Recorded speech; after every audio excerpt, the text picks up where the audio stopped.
결의에 찬 사발 통문을 돌리다. 원평 집회를 이끌고 난 뒤 김덕명은 원평, 전봉준은 고부, 김계남은 남원, 손화중은 무장, 최경선은 태인을 근거지로 삼아 민심을 충동하고 농민군을 모으는 활동을 본격적으로 벌였다. 이곳의 민심은 폭약을 안고 때를 기다리고 있었다.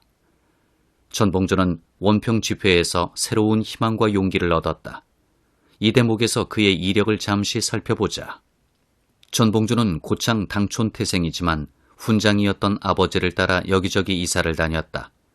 한때 원평 언저리나 태인 지금실에서 살았고 나이가 들어서는 고부 조소마을에 거처를 정하기도 했다.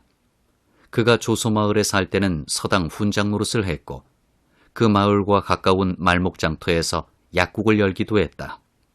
하지만 가난했던 탓에 논 서너마지기를 소작으로 붙여 가족을 먹여 살렸다. 전봉준은 끊임없이 동지를 모으고 제자를 양성했다. 젊을 때 김덕명을 선배로, 김계남, 손화중, 최경선을 동지로 삼아 어울렸다. 토호와 양반들은 그가 무언가 일을 꾸민다는 낌새를 알아차렸다. 그리하여 전봉준은 늘 신중하게 처신했다. 전봉준에 대한 일화 두 가지를 알아보자. 먼저 조솔이 서당에 있을 때 손님이 찾아와 마루에 앉아 담소를 나누고 있었는데 이웃집에서 백숙을 가져왔다. 전봉준은 백숙에 눈길도 주지 않고 있다가 개가 얼씬거리자 백숙을 마당으로 던졌다. 닭고기를 뜯어먹던 개가 갑자기 컥컥거리면서 죽었다. 독약이 든 음식이었던 것이다. 또 하나는 전봉준은 늘 부하나 동료 서너 명을 데리고 돌아다니다가 밤이 되어서야 친지집에 찾아들었다. 그러고는 방으로 들어가서 돛가지를 마루에 내놓았다. 그러면 집주인 아낙네가 손님 수를 헤아려 그에 맞게 밥을 지어 드렸다. 자신과 일행의 얼굴을 감추기 위함이었던 것이다. 그는 체구는 작았지만 코는 우뚝하고 귀도 크며 눈빛이 형형하여 그와 한 번만 만나면 그 당당한 위풍에 압도될 정도였다. 평생 과묵하여 말을 많이 하지 않았고 집에서는 부모를 지극한 효성으로 모셨으며 아내를 사랑하여 집안은 항상 화기가 돌았다. 그는 마을의 어린이를 모아 천자문과 소학을 가르쳤는데 사방으로부터 찾아오는 손님이 줄을 이었다. 마을 사람이 오면 반드시 툇마리에 나와 인도했고 그 집안의 높낮이, 신분의 귀천으로 차별하지 않았다. 별난전에 왕래하는 손님이 잇따라 왕복했다.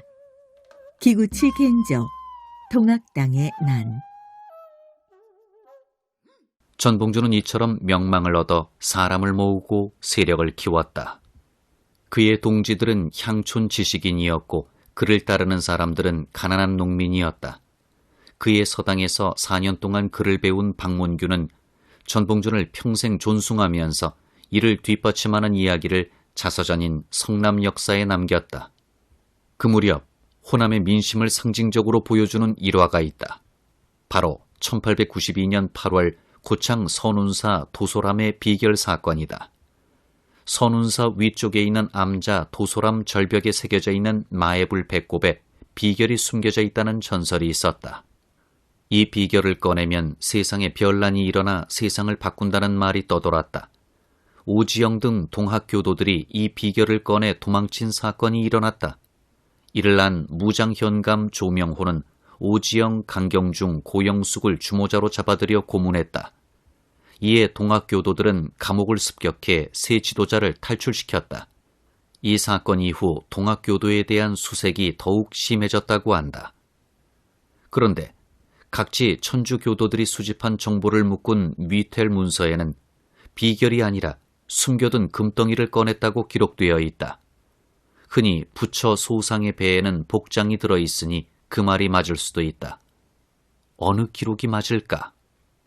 오지영은 동학사에서 이 사건의 신비주의적 요소를 가미해 과장되게 기술했다. 그 언저리 사람들은 마애불에서 꺼낸 비결에 세상을 바꾼다는 예언이 들어있다고 믿었다. 아마도 비결은 민심을 동요하게 만드는 하나의 수단이었을 것이다. 조병갑은 고부 군수로 부임해 당시 수령들이 저지르는 온갖 부정을 그대로 일삼았다. 세미를 족징, 인징의 수법으로 거두어들였고 환곡과 공무를 마구잡이로 매겼으며 만석보와 팔왕보의 수세를 감면해주겠다는 약속을 깨고 거두었다. 게다가 부모에게 효도하지 않는다거나 노름을 했다며 트집을 잡아 돈을 갈취했다. 1893년 가을 거지가 끝나고 세미를 바친 농민들은 마침내 분노를 터뜨렸다. 그해 11월에 고부군수에게 등소하기로 뜻을 모았다. 그 장도로 전봉준의 아버지 전창혁을 비롯해 정익서, 김도삼 등의 이름을 올렸다. 전창혁은 잡혀가서 곤장을 늘씬 얻어맞고 집으로 돌아온 뒤 장독으로 죽었다. 전창혁이 죽고 난 뒤 고부의 민심은 더욱 소용돌이쳤다. 아들인 전봉준의 개인적인 원한도 끌어올랐으리라. 고부 서부면 죽산리에 사는 부호 송두호는 전창혁, 전봉준 부자와 친분이 두터웠다. 전봉준과 그의 동지들은 송두호의 집을 사발통문의 모의 장소로 삼았다. 이 마을은 앞이 낮은 산으로 막혀 있어서 길가에서 바라보면 사람들의 왕래가 잘 드러나지 않았다. 그해 어느 겨울날 송두호의 집으로 사람들이 꾸역꾸역 모여들었다. 방 가운데에 사발 하나가 종이 위에 엎어져 있었고 벼루 위에는 붓이 놓여 있었다. 모인 사람들 중에는 소년과 노인도 있었다. 그들은 사발 모양대로 그린 원을 따라 돌아가며 서명했다. 예전부터 백성과 선비들이 등장이나 상소를 올릴 때 누가 우두머리인지 알지 못하게 사발을 엎어놓고 둘러가며 서명을 했다. 그때 작성한 사발 통문에는 20명이 서명했는데 아래쪽 가운데에 전봉준과 송두호의 이름이 적혀 있고 그 밖에 김도삼, 송대화, 최경선, 손여옥 등의 이름이 있다. 고부 고을민뿐 아니라 고창, 부안, 정읍에 사는 사람들도 있었다. 이어 각 마을의 집강 앞으로 보내는 글귀를 적었다. 오른쪽과 같이 경문을 사방에 날려 전하니 여론이 비등했다. 매일 난망을 구가하던 민중들은 곳곳에 모여서 말하되 났네 났어 난리가 났어 에이 참 자아되었지 그양 이대로 지내서야 백성이 한 사람이나 어디 남아있겠나 하며 길이 오기를 기다리더라. 이때 도인들은 선우책을 토의 결정하기 위하여 고부 서부면 죽산리 송두호 집에 도소를 정하고 매일 운집하여 차서를 결정하니 그 결의된 내용은 좌와 같다. 하나, 고부성을 격파하고 군수 조병갑을 효수할사. 하나, 군기창과 화약고를 점령할사. 하나, 군수에게 아부하여 인민을 갈취한 탐관오리를 쳐 징계할사. 하나, 전라 가명을 점령하고 서울로 곧바로 올라갈사. 이것이 통문의 내용이다. 각 마을에서 일을 보는 집강들에게 먼저 경문을 돌린 뒤 여론이 들끓자 다시 모임을 가져 이같이 행동을 결의했다고 밝히고 있다. 지금 전해지는 사발 통문은 끝부분이 떨어져 나갔으나 영도자를 뽑았다는 구절이 보인다. 이 촌구성 마을에서 모인 사람들이 과연 고부성을 격파하고 전주성을 점령하고 서울로 진격할 수 있을지 그때는 누구도 믿지 못할 만용으로 여겼을 것이다. 이어 그해 12월에는 전봉준이 60여 명을 이끌고 고부 관아에 가서 다시 등소했다.